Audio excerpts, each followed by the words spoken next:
Hai rekan sejawat, selamat datang di channel Dokter Pandai. Pada kali ini kita akan membahas terkait fisiologi, lebih tepatnya mengenai homeostasis. Sebelum kita masuk ke topik utama, kita harus tahu dulu nih sebenarnya apa sih bedanya anatomi dengan fisiologi. Jadi, anatomi merupakan suatu ilmu yang mempelajari terkait struktur tubuh manusia. Sedangkan fisiologi, dia adalah suatu ilmu yang mempelajari terkait fungsi atau cara kerja dari tubuh manusia. Bagaimana sih bedanya? Jadi, jika kita ibaratkan kita punya mobil atau kendaraan, tentunya mobil tersebut pasti punya komponen-komponen yang menjadi penyusun mobil tersebut. Ada roda, ada mesinnya, dan juga bahkan ada setirnya. Nah, anatomi dia berbicara mengenai struktur atau komponen mobil.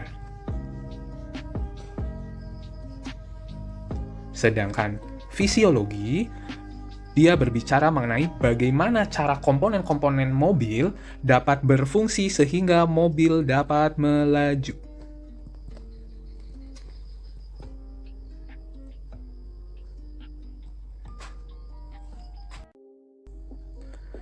Sekarang aku di sini punya suatu wadah. Nah, yang mana wadahnya ini berisi air. Nah, wadah di sini dapat kita analogikan sebagai tubuh kita. Kemudian air di dalamnya itu apa? Air di dalamnya itu merupakan representasi dari cairan tubuh kita yang ada di dalam tubuh kita. Kemudian di dalam tubuh kita tentunya kita punya sel.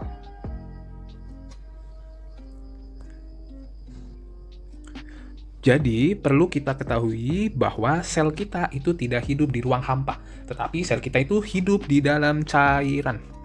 Nah, cairan di sini ada cairan yang di luar sel, kita sebut sebagai cairan ekstraseluler, dan juga ada cairan yang ada di dalam sel, kita sebut sebagai cairan intraseluler.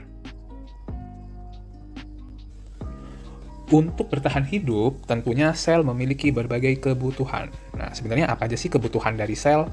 Tentunya ada nutrisi, ada oksigen, bahkan hingga suatu proses untuk pembuangan sampah. Masalahnya, sebenarnya di mana sih letak dari nutrisi, oksigen, maupun proses pembuangan sampah itu? Baik, ada nutrisi, oksigen, maupun proses pembuangan sampah, mereka semua akan ada di dalam extracellular fluid.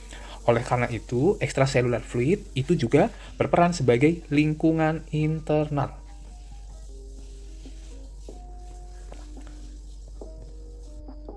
Untuk mengambil kebutuhan yang diperlukan oleh sel, nantinya sel dapat mengambil nutrisi dari lingkungan internal atau extracellular fluid, dan untuk proses pembuangan, sampah-sampah dari sel bisa dibuang ke cairan ekstraseluler. Sehingga apa? Sehingga terjadi proses untuk menjaga kehidupan dari sel itu sendiri. Oleh karena itu, cairan ekstraseluler harus dijaga.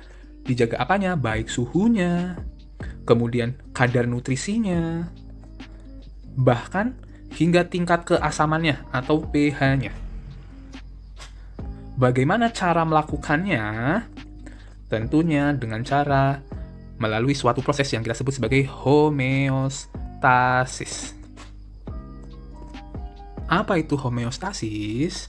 Jadi, homeostasis merupakan suatu proses untuk pemeliharaan kondisi konstan di lingkungan internal.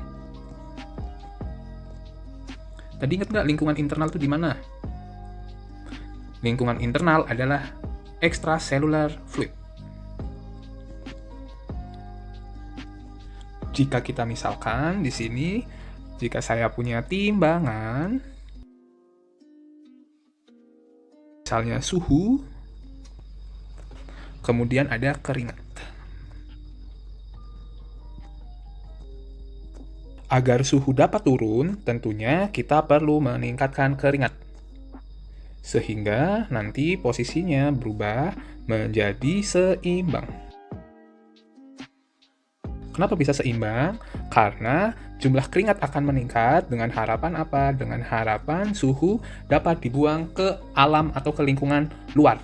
Sehingga apa? Sehingga akan tercapai yang kita sebut sebagai keseimbangan. Proses untuk mendapatkan keseimbangan inilah yang kita sebut sebagai homeostasis. Selain suhu dan keringat, apa sih contoh lainnya? Contoh lainnya ada misalnya pengaturan kadar gula darah, bahkan hingga pengaturan tekanan darah. Lantas bagaimana untuk mekanisme kendalinya?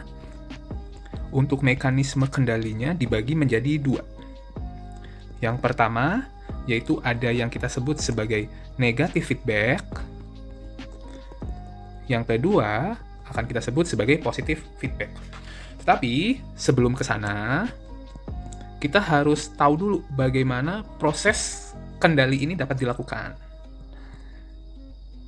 Tentunya, agar kendali dapat dilakukan, tubuh kita harus mengetahui terlebih dahulu jika ada perubahan. Bagaimana cara mengetahuinya? Yaitu dengan cara sensor yang dapat mengetahui jika ada perubahan. Nanti, sensor ini dia akan mengirimkan informasi atau stimulus ke otak kita. Nanti, otak kita ini akan mengirimkan perintah kepada organ tubuh kita untuk melakukan penyesuaian. Yang mana penyesuaian tersebut sudah dibagi tadi menjadi dua hal, yaitu ada yang negative feedback dan positive feedback. Untuk yang negative feedback itu apa? Dia itu ketika perubahannya nanti akan melawan perubahan awal. Maksudnya gimana? Maksudnya adalah, misal ketika tubuh kita mengalami peningkatan suhu, maka tubuh kita akan merespon dengan cara apa? Dengan cara berkeringat lebih banyak. Efek setelah berkeringat lebih banyak, nantinya suhu kita akan turun. Outcome atau hasil penurunan suhu ini tentunya berkebalikan dengan kondisi awal yang mana tadi suhunya meningkat.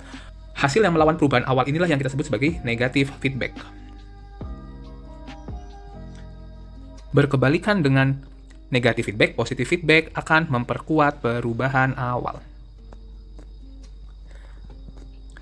Di antara dua jenis mekanisme kendali tersebut, negative feedback adalah mekanisme kendali yang dominan ada dalam tubuh kita.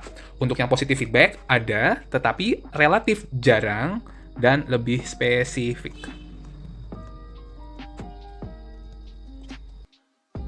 Tubuh kita tentunya akan terdiri dari banyak penyusun, yang mana penyusun tersebut dimulai dari tingkat sel, kemudian kumpulan dari sel akan menjadi jaringan. Kumpulan jaringan ini nanti akan membentuk suatu organ yang memiliki satu atau lebih fungsi spesifik, di mana nanti jika beberapa organ berkoordinasi dan berkumpul menjadi satu membentuk suatu sistem organ, yang mana sistem organ ini akan berkoordinasi dan memiliki peran yang lebih besar ataupun yang lebih kompleks. Di mana sistem organ nanti, berbagai sistem organ akan berkoordinasi dan membentuk suatu individu atau bisa juga kita sebut sebagai organisme. Di dalam tubuh kita, total ada 11 sistem organ. Yang mana 11 sistem organ tersebut terdiri dari